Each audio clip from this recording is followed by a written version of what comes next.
Halo sahabat Yesus Kristus, Shalom.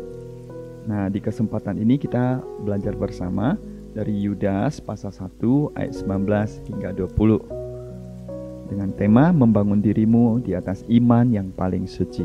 Mari kita berdoa. Tuhan, kami sungguh bersyukur Engkau yang memberikan kami pengertian akan kebenaran firman-Mu.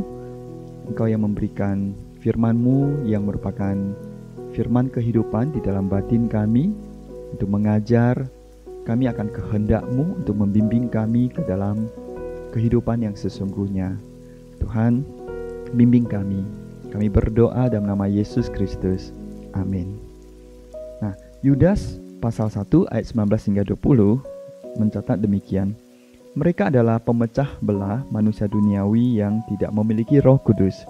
Akan tetapi kamu, saudara-saudaraku yang terkasih, bangunlah dirimu sendiri di atas dasar imanmu yang paling suci dan berdoalah dalam Roh Kudus. Nah, tidak henti-hentinya iblis menyusupkan orang-orangnya ke tengah jemaat Tuhan. Yudas 1 ayat 3. Hal tersebut iblis lakukan ketika orang-orang tidak berjaga-jaga. Matius 13 ayat 25 dan 39.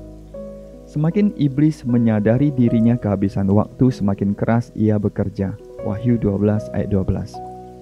Ia berjuang keras untuk merusak pekerjaan Allah dengan segala cara.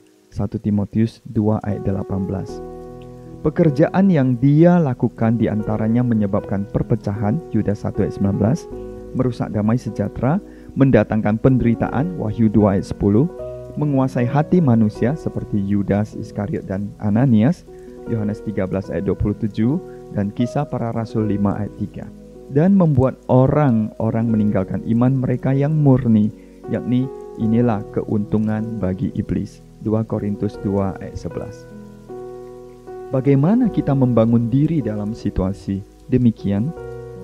Kata kuncinya adalah membangun diri atas iman yang paling suci dan berdoa dalam Roh Kudus. Kita harus membangun diri dengan mata yang tertuju kepada Kristus Yesus. Kita tidak semestinya menyerahkan pembangunan hidup kita kepada orang lain. Kita juga tidak semestinya menjadi, dalam tanda kutip, parasit yang menempatkan iman kita pada orang lain. Karena kita tidak akan bertumbuh, tetapi justru akan sangat membahayakan iman kita sendiri. Pembangunan diri tidak terjadi tanpa usaha. Kita harus bekerja sama dengan Allah dalam membangun diri.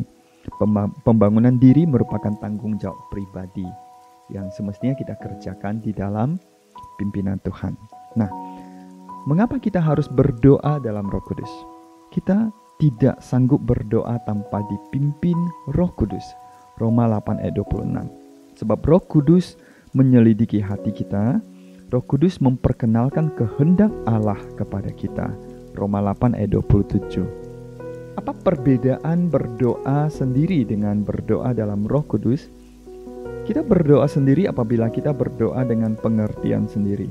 Sebaliknya, berdoa dalam Roh Kudus berarti kita mengikuti Dia yang menempatkan keinginan dan kata-kata di dalam diri kita. Kita mengarahkan hati kepada Kristus dan memperhatikan Dia. Kita menyimpan firman Allah di dalam hati kita.